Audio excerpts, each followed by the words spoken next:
Hey, good people. It is Jody of Fervor Voice. It's Monday, April 17th, and I'm here to talk to you all about some things that I've been experiencing. And since we are 1 year past, and that's the name of the series now, 1 year past, because it's a year after I started my podcast and I'm learning some things and understanding some things that I wasn't understanding before. And I think it's important to kind of highlight those things. So let's go ahead and get started on that work. I'm going to highlight some things that I'm doing and some things that I'm feeling and understanding now, 1 year past the time that I started this podcast. So let's do the work, y'all. Let's go.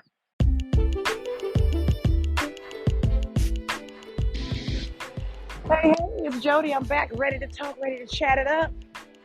Might seem winded, might sound a little different. Y'all know if you listen to me, I do my walking and do my clearing out, and I do my podcast while I'm doing my walking and my clearing out. So depending on what hill I'm coming up, walking up, I might feel a little bit winded. Excuse my voice, y'all. There'll be some inflection for sure. Just wanted to talk about what I see, what I'm feeling, what I'm doing now. A lot of different things have transpired, of course, since that 1 year. A lot of healing has happened, a lot of tears, a lot of just different things in general. I see that now, my yoga practice, for instance, is so much more calm because I'm breathing, and I just kind of threw that out. Just the way that I breathe, and my breathing has literally helped me in different ways, just long, deep breaths. And I noticed that people who are kind of new to yoga, I can always tell because they're working so hard to try to be perfect, and they're out of breath, and they, chaotic. And that translates into life as well. I'm starting to see now, not starting to see, I've seen it, I just haven't really put a name on it. The way we perform in things just on a day-to-day has so much to do with our lives. It's exactly what we do. So if you, for instance, if you're a yogi and you come in there and you working so hard to outperform everybody else, it's kind of how you live your life as well. Not focusing on the basis of the actual act. My husband and I did yoga twice. I believe it was twice. And it's crazy because he did it like right after he'd had the knee replacement. So, you want to stretch your legs out, want to get yourself situated and everything. And at this time, this was, people were in the house. They weren't really going to the studio and doing their yoga. This is when everybody started doing things at home because of COVID. So we did the yoga practice one time, and it was, pretty basic and everything. I believe this was during COVID. Maybe it wasn't. Maybe this was during a time where I just wasn't comfortable being around. I don't know. Anyway, I do remember practicing twice with him. First time, it was pretty basic, lightweight. The second time, it was like, okay, come on, just do the practice with me. We're at home and everything. And he was trying to challenge. He was more interested in holding the postures, and he was more interested in that. And after we finished, he was like, yeah, I saw you breaking down. I had a fit and went off. And I went off because that is not what yoga is. It's not whether or not you do it better than anyone else. It's whether or not you are able to listen to your body and challenge your body to its absolute max, if that's what your body is calling for. It's about listening to yourself and to your own body. There's no way in the world our bodies are calibrated the same. So we're not going to call for the same thing. So if I don't do a particular posture, or if I modify a particular posture, it doesn't make me any stronger or any weaker than the next person. It means that I'm either listening, or it means that I've made a decision to do something differently. That's all it means. Yoga is about listening to your body. Yoga is about calming yourself and about acceptance. That's what it's about. You won't hurt yourself on that mat. And I know people have seen different poses, postures, and things where people are twisting their body. You won't hurt yourself on that mat until you stop listening to your body. That's the only way you can hurt yourself on that mat.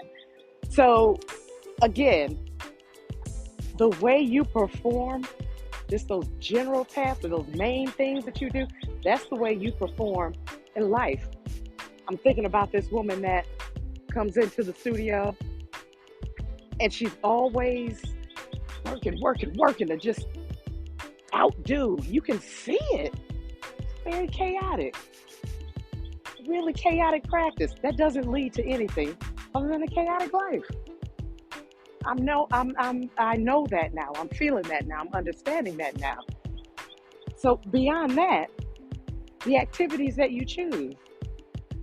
So because I have a little more time, a little more freedom to do some things, my daughter has said to me, you know what, I think I'm going to order some skates. I'm going to order some skates. And, we start talking about it.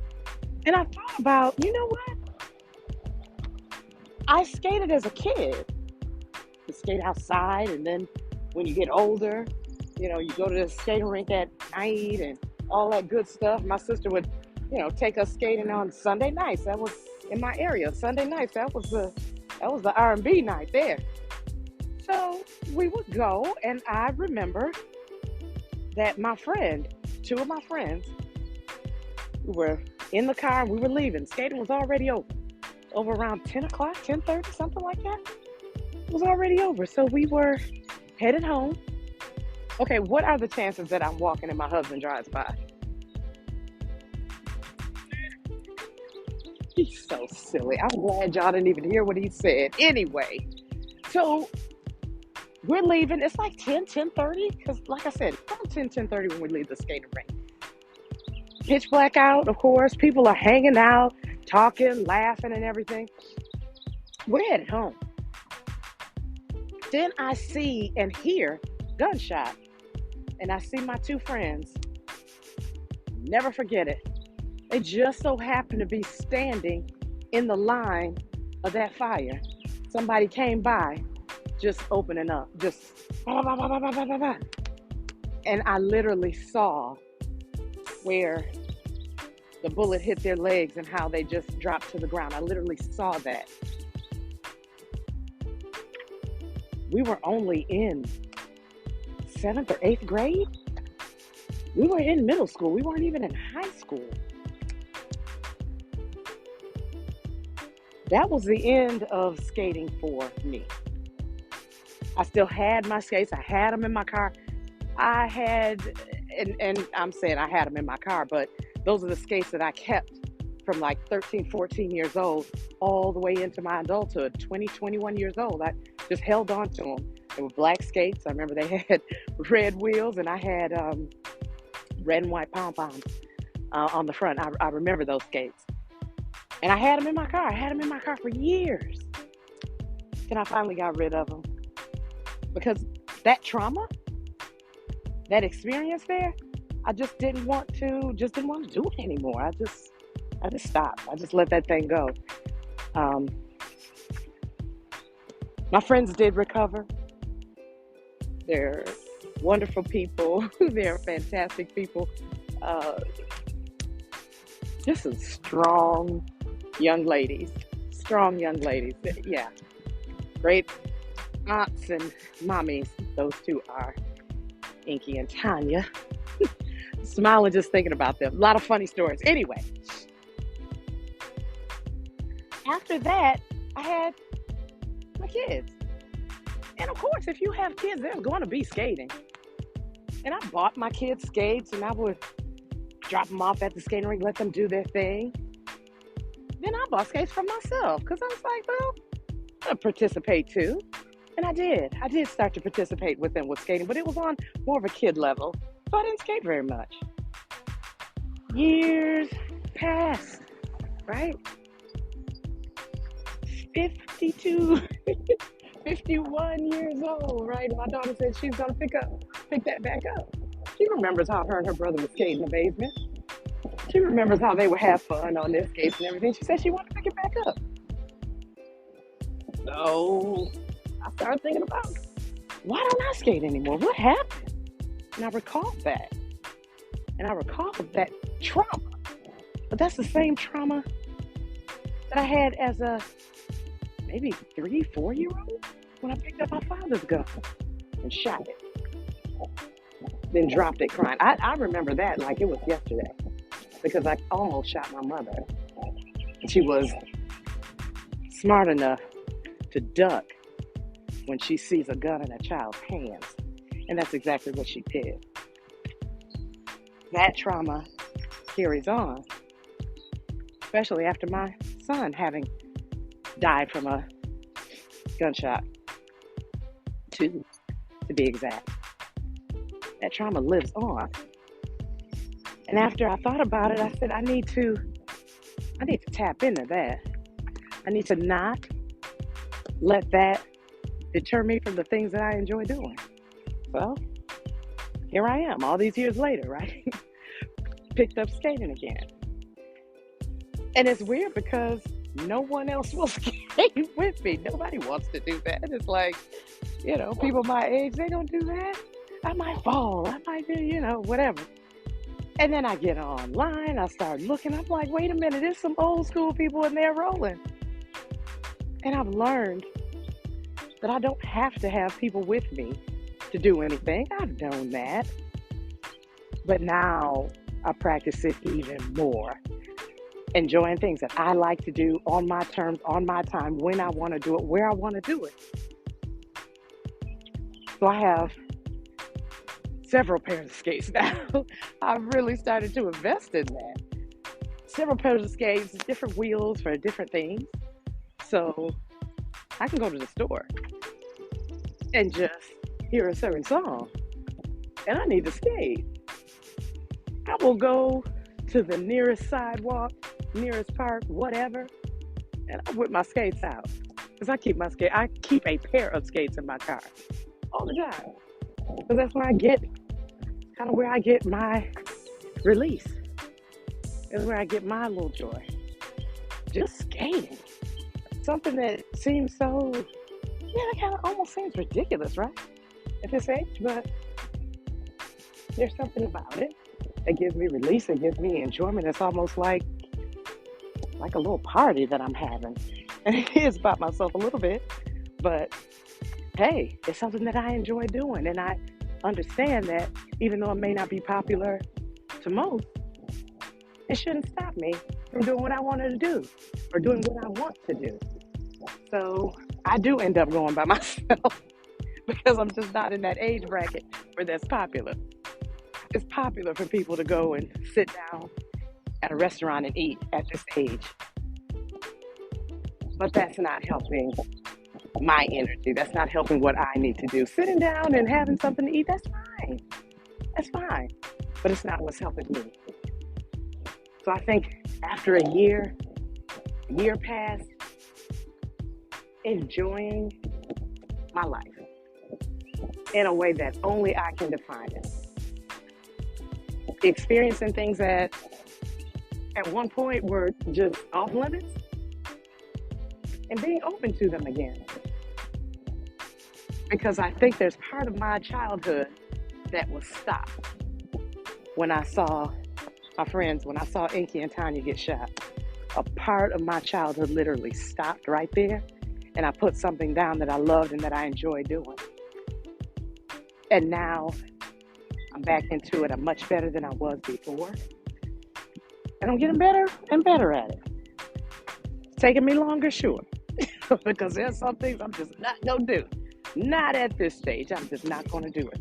But a year past has definitely taught me that I don't need anyone riding by my side to go and do anything that I want to do, because it just may not be popular to other people.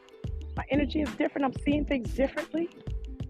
And I don't have certain things that I have to do in the course of the day. I have some things. I have a couple people that I have to coach. So, yeah, I have that. But I still have my day. I absolutely have my day.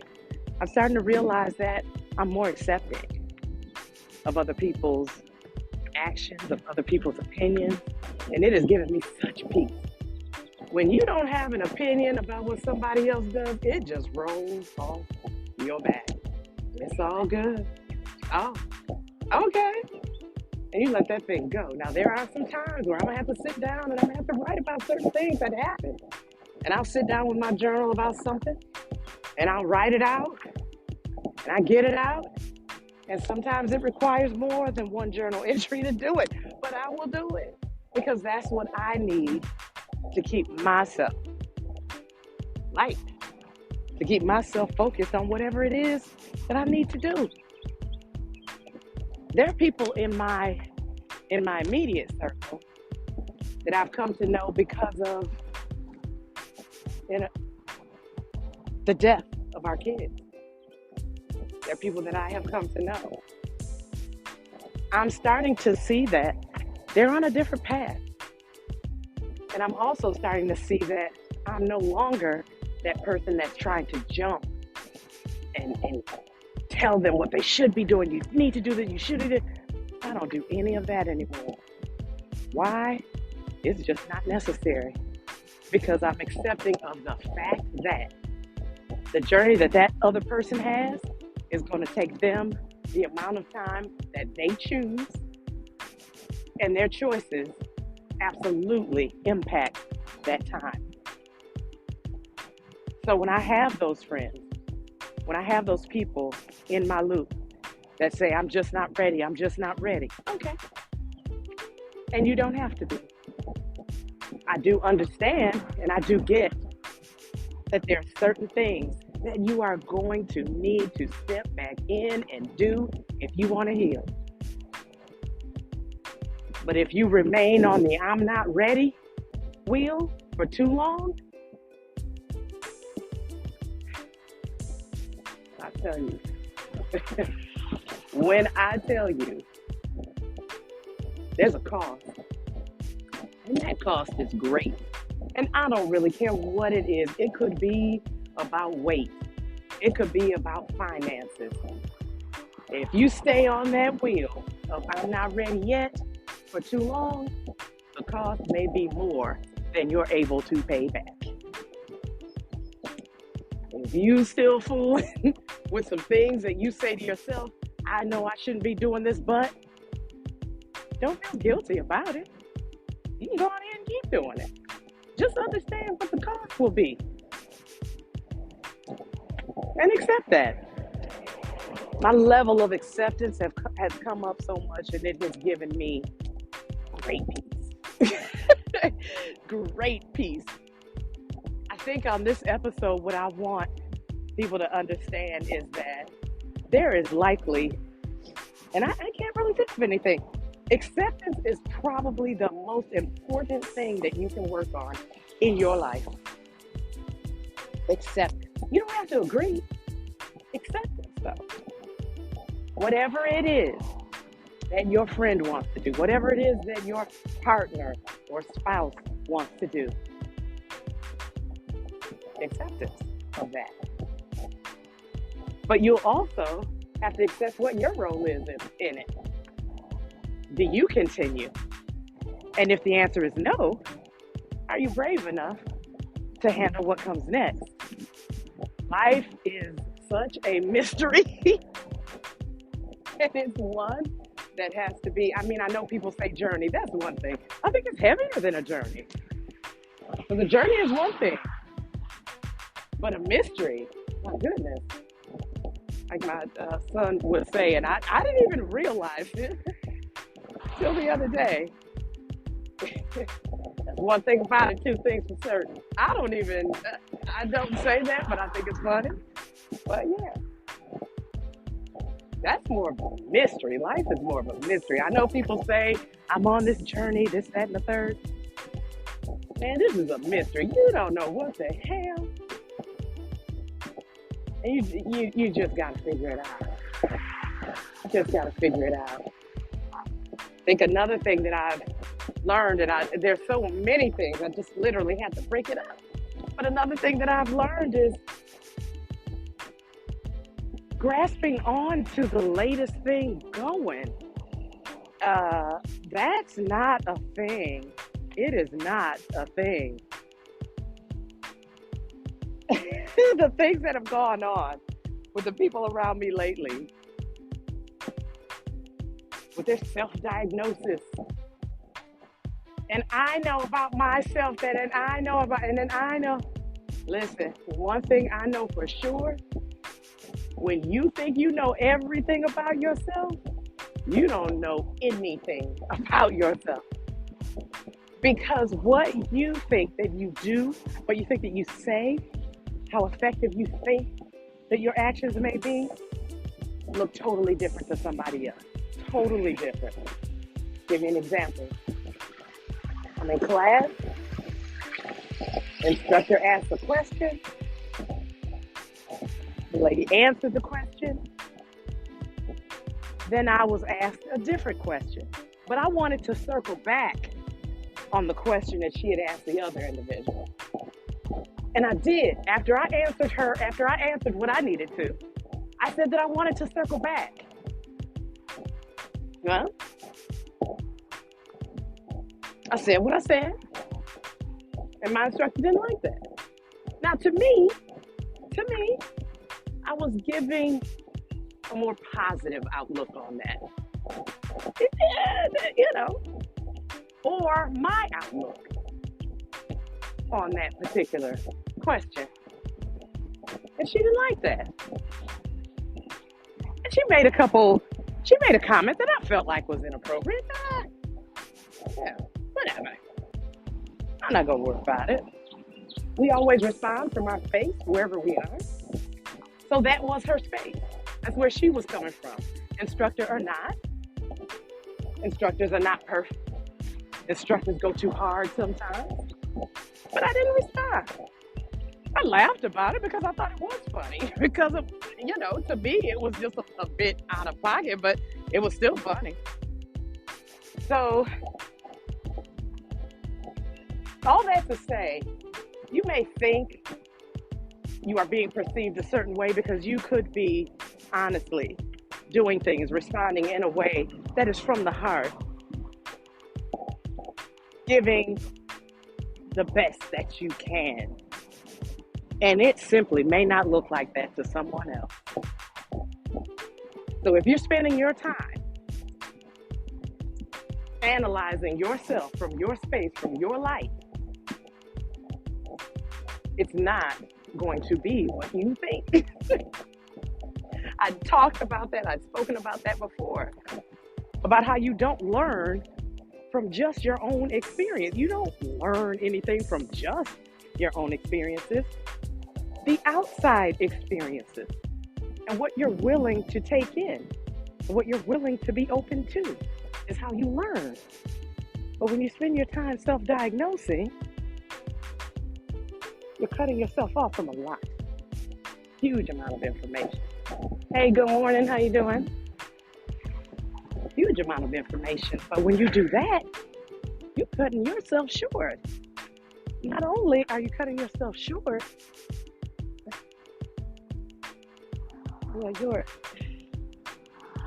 if I can say this, you're messing up. You're on the hamster wheel. That's good. You will remain on the hamster wheel if that's all you're going to do. Because when you say to yourself, oh no, this is just what I have to do, no, you have free will. You have free will. And until you recognize that, putting your free will together with other information, folks that are educated to and folks that are experienced with certain things, you're probably not going to come with the greatest or the strongest defense for yourself and for your life. So be careful with that. Have a balance with this social media thing, with the professionals that are there to help and to serve you, and with yourself. Because this self-diagnosis thing that people have going on, and I can't because of my such and such, and my this and that, and my, yeah, we all have some of that. We all have some of that. I can promise you. Yeah, I'm carrying the PTSD thing too.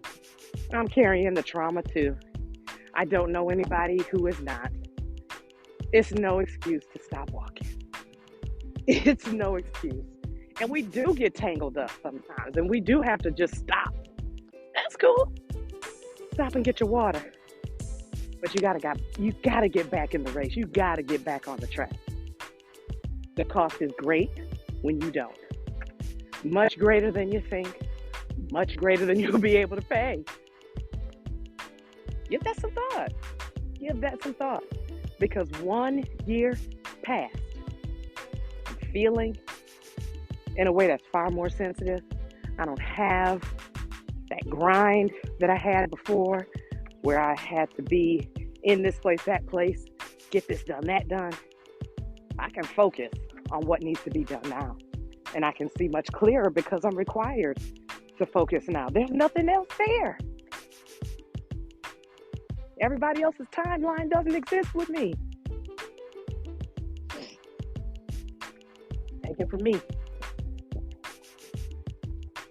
Stay in the race and don't get bogged down by all this noise. Balance it out. Your resources, yourself, your commitment, your goal.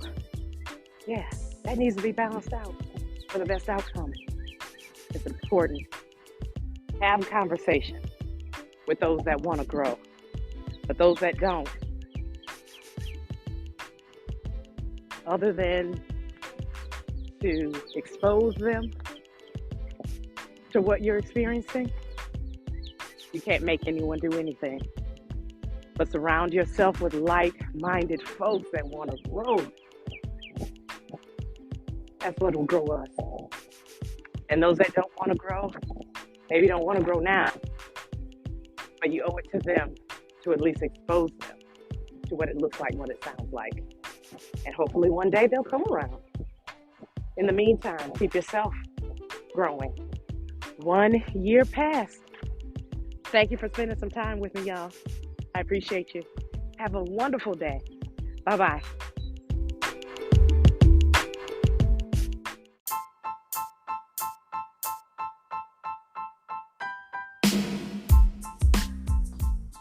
Hey, you know me. I'm back for the recap. Ooh, I was winded on that one. Back for the recap. All right, I'm back. Okay, so starting off this episode, this is 1 year past, and we're going to call this series 1 year past. I think I'm going to have to redo my numbering on here so I can keep up with it as these episodes kind of accumulate. So this is 1 year past, and it's, it's some work, but it's still a reflection as well. So I started off talking about the way you perform your tasks. The way you perform your tasks in the day-to-day, I think it's a reflection of the way you live your life. Take a look at the way you perform tasks and be honest about it, and you will find that, it's how you live your life. My husband is so competitive. I gave you that example about when we were doing yoga. Like, he is so competitive. That is just his nature.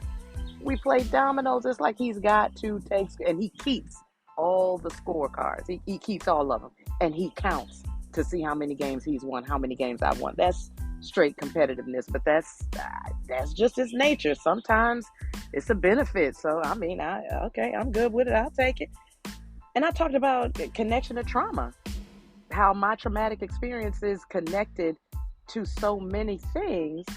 Well, actually, I talked about two things in particular, about my friend being shot and how I stopped skating, and, about me getting a hold of a gun when I was a baby and shooting it, and the trauma that kind of had with me, and then BJ being killed by gunfire. And I think about how I struggled too. I forgot to mention this, but I even think about how I struggled when I was in the military. I struggled having to shoot the weapon. It made me emotional, and it was, I just figured that out a few months ago. That's what that was. That's why I used to cry in the foxhole. Yeah, that's what it was. So your connection to your trauma, you have to, if you want to grow, if you want to get past it, if you want to do the things that you want to do, you're going to have to tap into some of those things that stopped you, slowed you down, scared you, and made you look the other way. Because you'll find some things that shock you. And it will encourage you to help others to do the exact same thing. If your mothers, if your fathers, you tell your kids, listen, you got to go back and revisit that. I know it hurt. I know it was painful, but you have to go back and revisit that so that you can build.